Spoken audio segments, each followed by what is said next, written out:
Hello everyone, Kyle here with Lake Vermilion Houseboats. We're doing our orientation video for our 60-foot cruiser number 20 houseboat.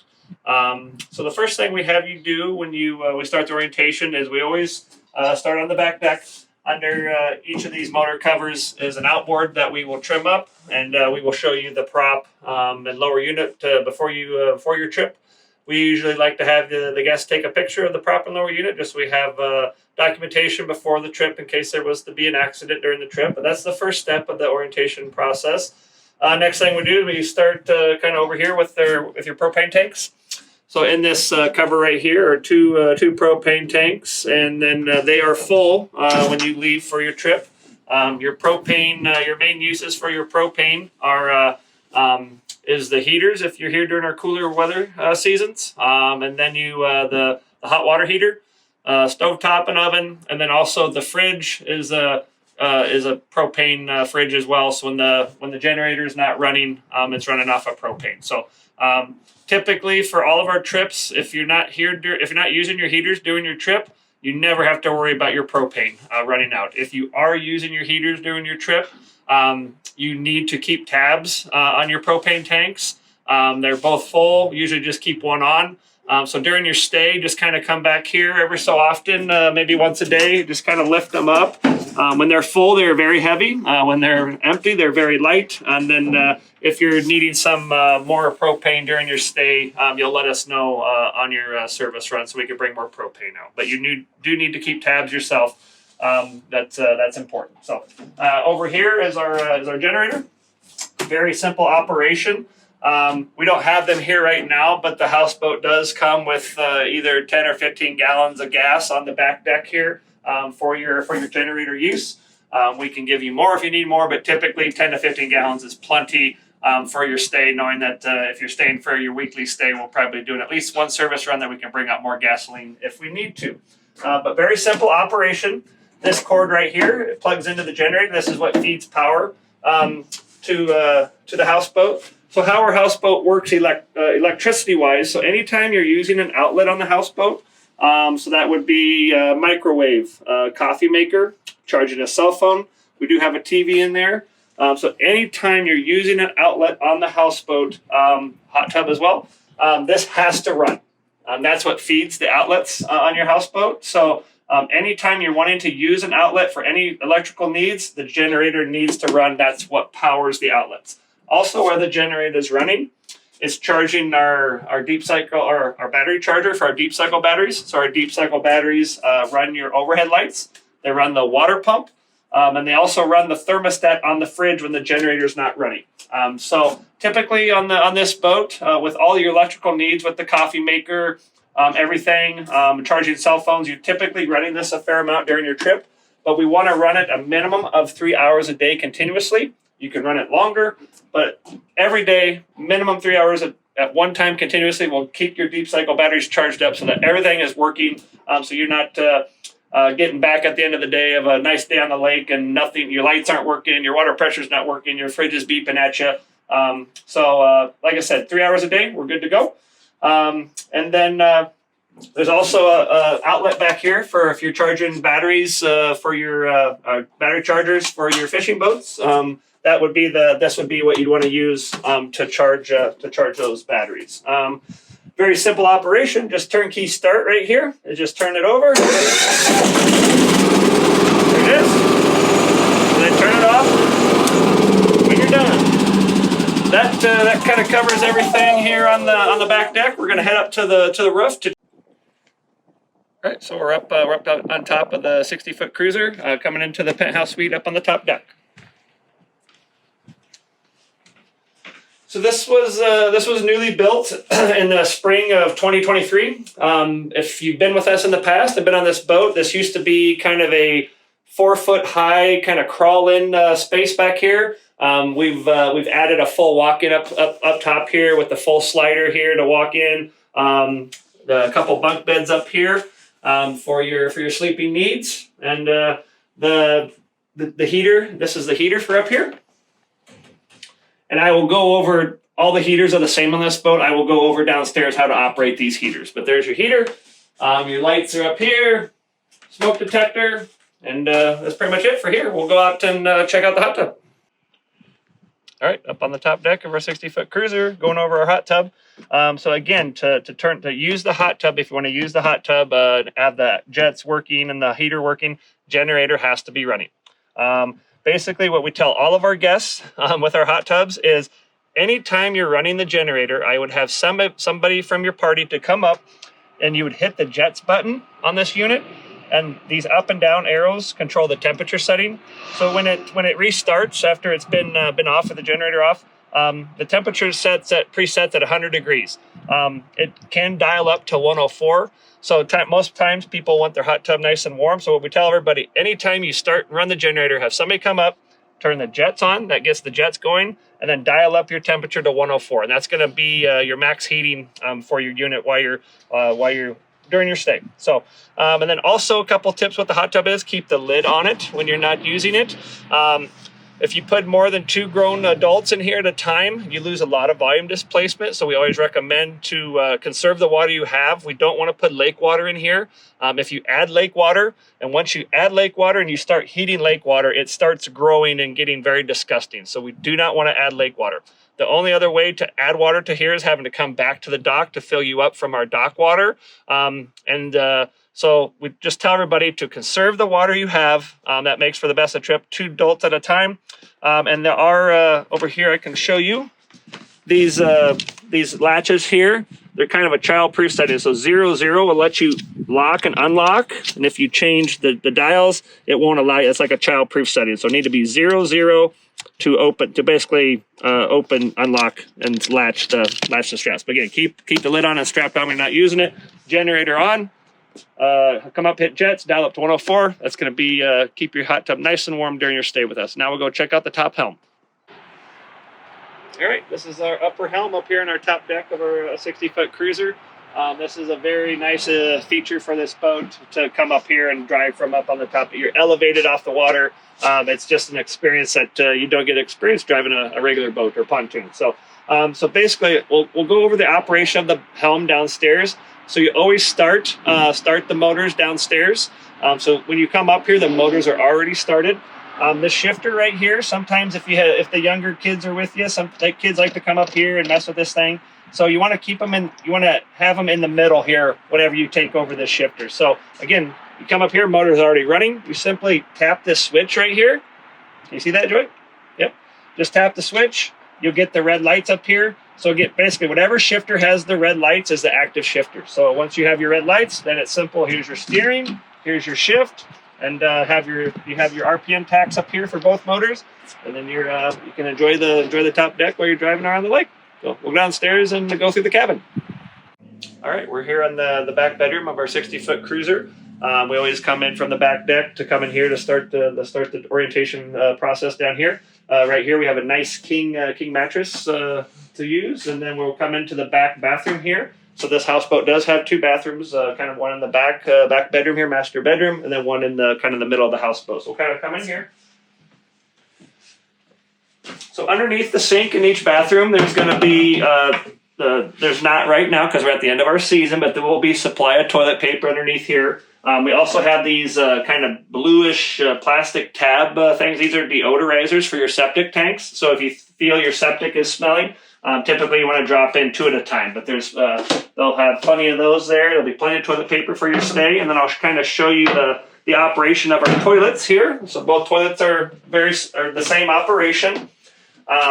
So basically what we do is we tell everybody, so it basically has a lever. So if you just press it down, the valve opens up, it just goes into the septic tank. If you lift up on the lever, it fills the basin up. So what we tell everybody is if you're taking a number 1, just open the hatch, it goes away. If you are taking a number 2, lift up on that lever, let the basin fill with water so that when you do your business, it has something to float in, and then it goes down in the septic tank and it's gone. You don't have to look at it. So there also are times if you're using a lot of toilet paper that the pipe coming from the toilet down into the septic tank can get clogged. When that happens, basically you look down, it's like, oh, stuff's starting to come up at me, so people think that their septic tanks are full. But typically what we tell our guests is that if that happens, once you get on shore, if you're not already on shore, is find a stick on shore, come up here, open your valve, and kind of just try to push your solids down through the pipe into the tank. and that solves the problem 99% of the time. So so now we'll kind of keep going forward in the cabin.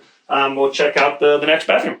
Okay, still in the back bedroom, master bedroom of the 60-foot cruiser. Just wanted to show you the heater right here in the back bedroom. I will show you how to run this heater. There's a very same heater out in the galley. I'll show you how to actually run these heaters out there. Also back here I want to show you is these are our life jackets for your stay here. You don't have to wear them when you're on the boat. You just need to have enough life jackets for your party and stuff. So now we'll kind of keep moving forward here. Over here on my right is our middle bedroom. That's a queen mattress there. That's the middle bedroom here of the 60-foot cruiser. And then right across the hallway is the middle bathroom. So very same toilet, shower, full bathroom right here for you. So and then we will continue moving forward here.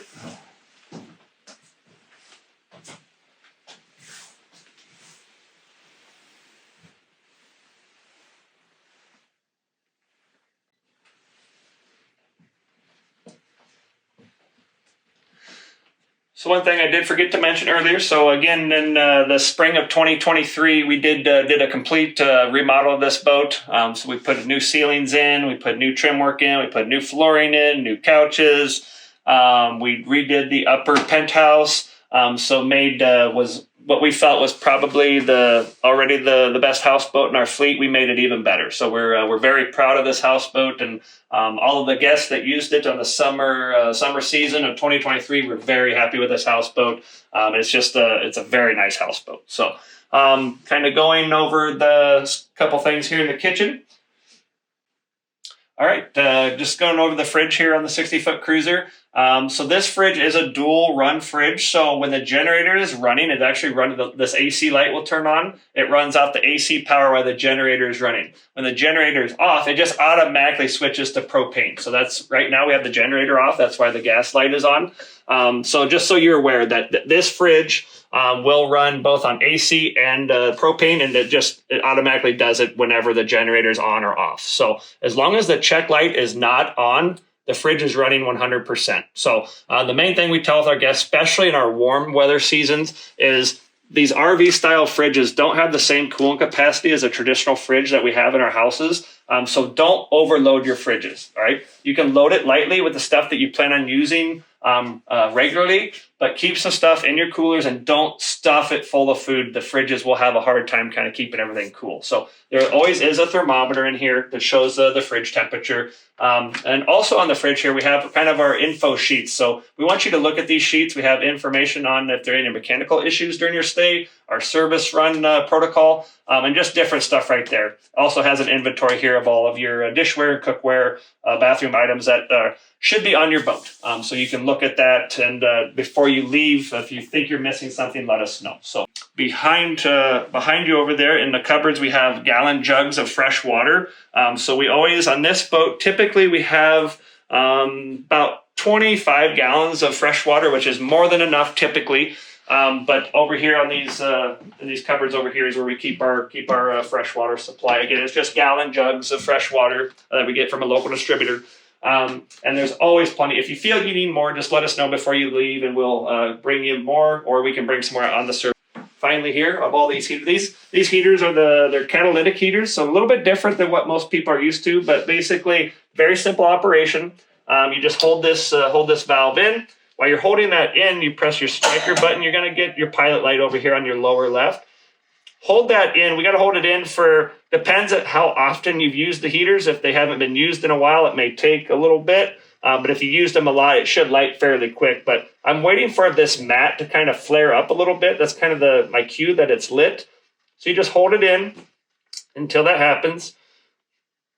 Hopefully here sooner than later, but it'll eventually happen here. So, and the thing that kind of throws people off on these heaters, it does not have a standing pilot light. So when people see the pilot light go out, they think that the heater is not working, but these do not have a standing pilot light. So again, I'm kind of waiting for it. There is our little flash right there. So that's kind of my cue that it lit.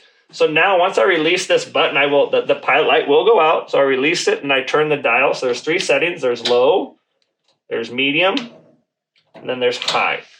And then how do I know if it's lit?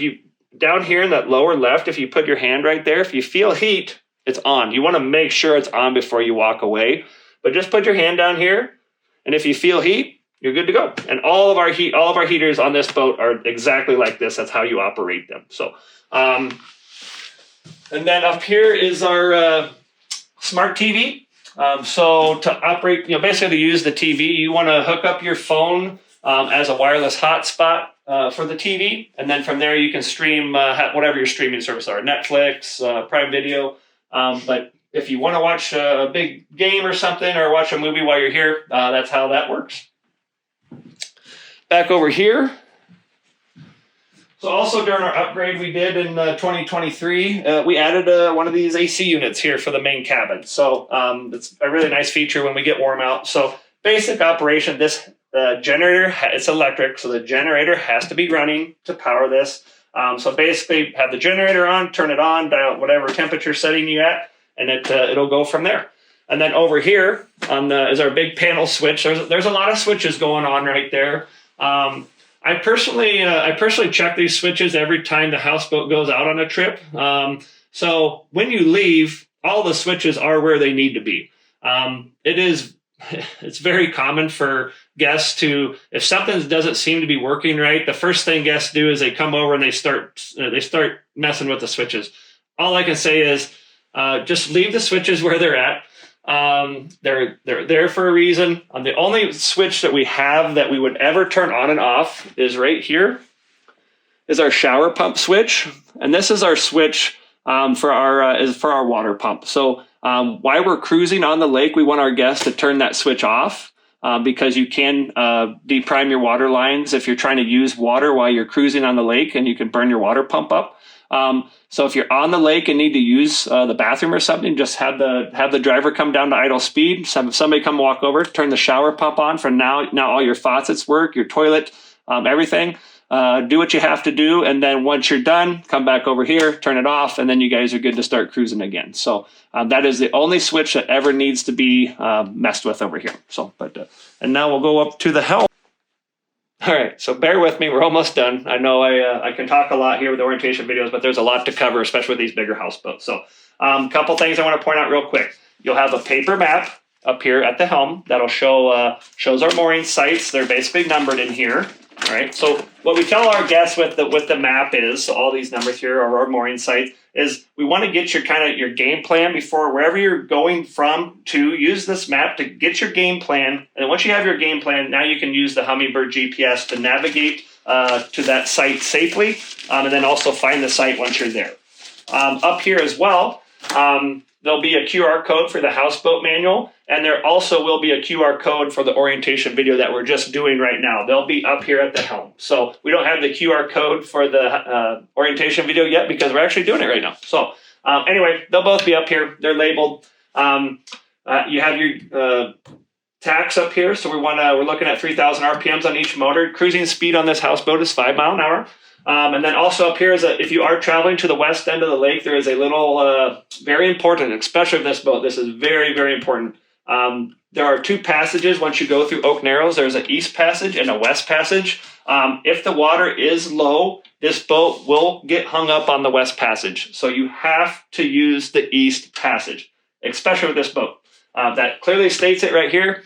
Please pay attention to that if you are venturing over to the west end of the lake.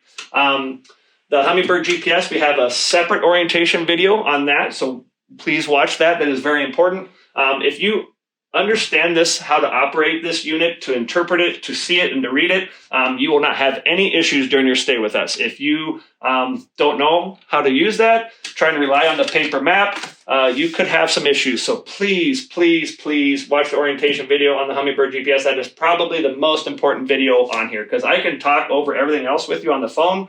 This is usually too late. If you don't know how to read this, you've gotten into trouble. That's why you're calling me. So anyway, startup procedure. Down here, right here on my lower left here, I have a couple switches down here. But the engine control port and engine control starboard, these switches power our electric. This is an electric shifter. So the shifter here and the shifter up at the top deck that we already looked at, they are basically run off electricity. So we need to make sure that when we're not operating the houseboat and the outboards are off, these switches need to be off. All right. So let's say you're at your mooring site. We're ready to, hey, we got up for the morning. Let's head out on the lake. So what we want to do first is we want to turn these switches on. So now we're giving our shifter power. It doesn't do anything right now, but you actually did give gave power supply to your shifter. And now I'm going to turn my key switches so the first click is just run. The click after that is start. So I'm just going to go to the first click. And when I do that, it's going to start beeping at me. So I'm going to do this one first. Beep, beep, beep. Now your port side. Beep, beep, beep. Hear this button right here. Press that button.